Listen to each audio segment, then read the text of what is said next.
of Caron Realty International. And we are very excited that we have Jane Goodsill back with us after 5 months. And she's going to be talking about the developments of her book, The Voices of Hawaii. And, it's interesting. I'm on Facebook, of course, and I've been watching your progression, and I can't wait till we share some of this with everyone today. But just to go, the book, it's capturing Hawaii's diversity, complexity and humor. And, I think Jane does an amazing job at some of the responses to her book out there so far. I was reading some testimonials, and they were saying it is an easy way to learn about history and events in Hawaii. And they're stories you've never heard before. And it is a gentle read with no gotchas. And that is so refreshing, someone put out there. So with that, Jane, tell us a little bit about your journey. You've taken an idea. You're very brave. I remember you were very nervous when you first started it, and you thought, I've got this amazing idea, and you just kept going day by day, working on it. And now you've evolved so much in so many different areas, promoting this book, both personally and professionally. So I'll let you start to share with us your journey. Well, it started out by taking interviews of people. And that's not hard for me to do, but it takes a tremendous amount of energy, because in order to get an interviewee to respond to you in a full and open way, you need to be full, open, and available. So I would do interview after interview after interview with really no idea of having a book. That was not my idea. I thought I would just archive this material so it would be available for historians and researchers in the future. But then the stories that were told were so beautiful that I couldn't just keep them in myself. So it turned out that a publisher was interested. So we ended up with Voices of Hawaii. And in it are not all the interviews just crammed in and said, here you go, but little pieces of them that go into different chapters. And the different chapters are, it was so much fun coming up with the chapter headings. Yes. And there, for example, Voices of My Father's Generation. So anybody who was really in the older generation, I put in that category. Voices of Old Hawaii. Anybody who talked about stories of their grandfathers, great-grandfathers, ancestors who had a Hawaiian experience, I put in that chapter. Voices of World War II. Voices in a racial melting pot. So many people talked about racial issues, racial segregation, racial integration. And I would take the pieces from their interview and put them in the chapter. And then I had to make the chapters flow. Oh, wow. So, and then so on. There's 16 different chapters, all called Voices of Something. And I'll just interrupt. And of course, there was a, real estate chapter there. And, real estate's very interesting. I've been selling 32 years now. I was a baby when I started.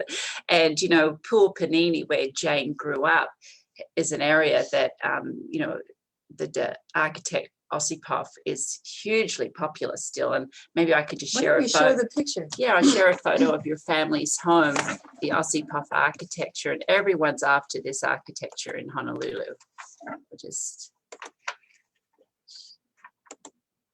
Here we go. So here's a copy of the cover of Jane's book, of course.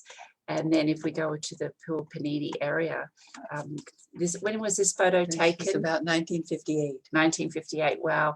And one of the big selling features of the area where Jane grew up is, of course, the large lots. And everyone's looking for the large lots to have their oasis. The story that I heard about that is the man who purchased all this land bought it originally from Punahou School. Who knew Punahou had land in Kahala, but they did. Wow. And they sold it to this man. And then he divided it all up with the help of Val Ossipoff, who I think did the sizes and how each lot would be configured in the neighborhood with the paddle tennis court and the park in the middle of it. But down the street, in what I call Lower Pu'upanini, and I just made that up, because it's a little bit down a hill, that's why I call it that. There are lots that have a long driveway, and down the driveway is one house, and you go further down the driveway and there's another house, and they're called flag lots. You know that in real estate, because it's like a flagpole with a lot here and a lot here. But Boyd McNaughton didn't want to develop Pu'upanini that way, so he went to Mr. Hoftailing. You've heard that? Yes, Hoftailing. Yes, you've heard that name. He was the one of the city planners, and he said to Mr. Hoftailing, I don't want to do that in Pu'upanini. I want to have permits so we can have lots that are this size. And homes that look like this. So that's how come Pu'upanini was developed in a different way than the homes just around the corner. Amazing, wonderful, wonderful. And I didn't even know that. So every time I talk to you, I find a little more about real estate, the history. And I wanted to share the inside of your family home, the Aussie Puff Touch. This was a classic. Yes, Yeah. Val designed this dining room because my parents like to entertain. And in my book, there's a chapter on at the dining room table, because a lot of very interesting things happened at that dining room table that actually affected some of the history of things that happened in Hawaii. But Val would do you see the walls, if you look at the walls, they're all of lime bleached redwood. And so you can always see a texture and you just see grain, you just see movement in the wood grain all the the time. grain, And then you see the lantern. He designed the lantern to go over beautiful. the table. Yes. And then he urged everybody to use the designer and staff who designed, for example, the table here, the round table, the table against the wall, painted the wall Chinese red, put the screen on it, and then show the picture of the living room. And Anstead did the design like this. A lot of Kama'aina families had design like this low slung grass cloth wallpaper, and everything sort of fit right with the dimensions of Val's house. In Val's house, you wouldn't want tall, puffy furniture. It just wouldn't look right. So this is how our house was designed. And I look at this, and this is exactly what people want to buy right now. Do they? And they call it mid-century. Mid-century modern. Mid-century modern. And it was mid-century, 1950. Yep, there we go. It's timeless. And the other thing is, you look at the roof line, and you get the ceiling. Yeah. And then all the way out to the left edge, it proceeds, and that's the eave of the house. And over to the far edge of this house, the left side of the picture is the outdoor. That's outdoors. So you're indoor, outdoor in this house. And you know, it's interesting because of this architecture, the values have gone up tremendously. There was a sale in the last few months in Pu'upanini with a large lot for over 4.3 million. So it's very much in demand, the large lot and the Aussie Puff architecture. However, a house like this, that house that you're referring to, is a different kind of a house. It was made with different furniture, not furniture, different materials. It didn't use as much wood and stuff. It used more. Walls were a bit different. Yeah. These are very difficult houses to maintain. They're like rondams, and they need a lot of attention. Yes, like so tell us about your virtual and online promotion activities and what you've been going through. I know you've been doing a lot of in-person talks now that you don't have to do everything virtually. Well, you remember, Caron, that when I came here in January, we were wearing masks and I was in another room. And when my book came out, that's what I was looking at. No in-person presentations of any kind. So it's hard to promote a book when you can't meet with people. Yeah. But the next best alternative was to do it virtually, and that turned out to be okay. I actually kind of found a way to make it fun and to get audience participation, which is part of my gig. I don't want to be a lecturer. I want to engage the people that I'm talking with. Yes. So it worked out okay. And now I'm back 5 months later and able to do in person. I've done about 4 since I've been here. And they're so much fun to be with people and see their shining faces. Maybe you can give us a couple of your favorite situations you've been in lately, you know, giving these presentations. Oh, last night I show up and the host and hostess have a tray of artichoke meal. And they say, "We know you like artichokes." And I said, "How do you know I like artichokes?" They say, "Well, we read your book. It's on page X." Sure enough, I had talked about artichokes. Almost everybody in the room had read the book, which is a big compliment. They all had thoughts about it. They all were very grateful for the same kind of thing that you mentioned before, that it's a graceful read. It's not no gotchas. There's no where the bones are buried, or you don't turn the page and somebody's sniping at somebody else. That's not what we're trying to do here. So, and then in the middle of it, there was one person who was Asian, and I said to that person, "Would you tell us a little bit about your family heritage?" And so he did. And I said to the people in the audience, would you like to hear how I do this, how I conduct an oral history? And they said yes.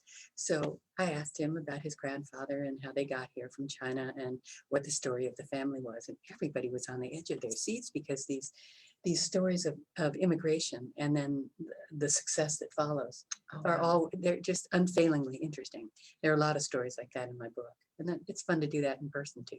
And you mentioned you were actually talking to some large corporations in town about, their employees and their generation and opening up people stories, their family stories that they often wouldn't have a chance to or would want to. Well, there's one corporation that I'm going to be giving a talk to. It's sort of a team building thing.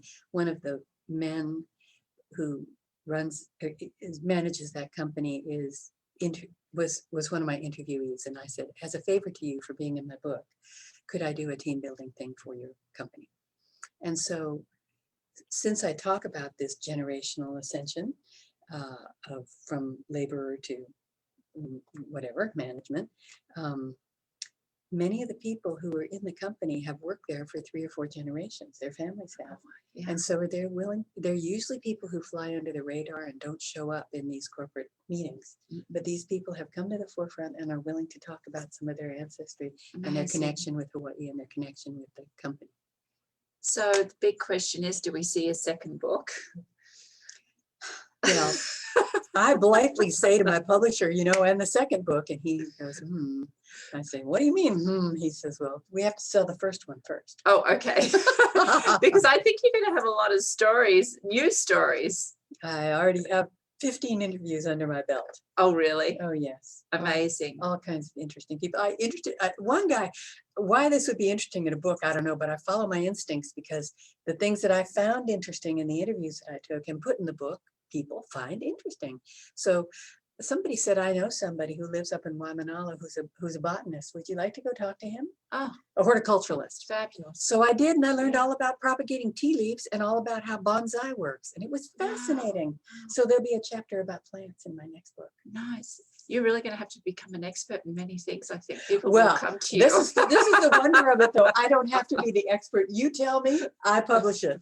Okay. So if somebody wants, to get your book, where can they buy your book right now? My book is at all the local bookstores, including Namea and Native Books and Da Shop and Bookends in Kailua and shops on the Big Island and Costco in Honolulu. So can you go online and buy your book? You can get it at Amazon. Amazon, right? Because I know a lot of people do, buy their books now. They do, but I always try and promote the local one because we want to shop local and we want to support the local merchants, or they won't be able to stay in business. Yeah, absolutely. So I always do the local people first, but you can get fabulous. I know I do. As well. I've been getting fresh produce every week and just loving it and learning all these wonderful new produce recipes. Oh, and that's great. It's so much fun. So that's my definitely committing to the community's business. Well, there's somebody I'm going to interview for the next book, and it's called Slow Food. Oh, slow food. Yeah. It's eating your food slowly and making them and serving them to your family. And it's just the opposite of fast food takeout. Oh, it's a movement. Oh, it's a movement. Well, we're going to talk about that and have you here again.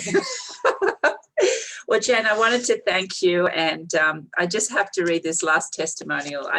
I just love to share this because it's touched my heart, what people are saying about you right now. And it's saying it's gripping and enlightening. I couldn't put Goodsill's masterpiece down. This book is an absolute treasure for anyone keen to intimately grasp how island culture, politics, business, and technology have evolved over the course of the last century. Goodsill's interviews survey an incredible range of movers and shakers, as well as individuals who've largely passed under the radar. She organizes her chapters in digestible, topic-driven segments, and her voices will enlighten the most seasoned, local, also first-time visitors with vivid imagery that paints a captivating and accurate picture of Hawaii. I love that. Isn't Somebody put gorgeous? that on Amazon. I just love that. I love review. it. I love it. Well, congratulations. Thank you. And it's Father's Day, of course, this Sunday. And we have some pictures to share from Marianne, who does goes and does her photography for us every week. And just this week's photos is all about celebrating Father's Day with a stay vacation. So, of course, enjoying a sunrise. And it's a lot easier getting up early now with the sun up early. And then, of course, hiking. You know, there's so many great hikes out there. No And kidding. then, of course, we have a lot of dads who love their Oh, surfing. my, that's a great photo. And this is Marianne's taken all these. Oh, Isn't that's this a great amazing? photo. Amazing. And of course, Oh. just driving and discovering new beautiful scenery she's put on this one. Okay. And sharing a sunset. We always finish with a sunset. But I just wanted to thank everyone for being with us, and especially you, Jane. You're such a special lady, and you seriously are adding so much more to everybody's lives here in Hawaii with your book. Thank you. Appreciate it. Okay.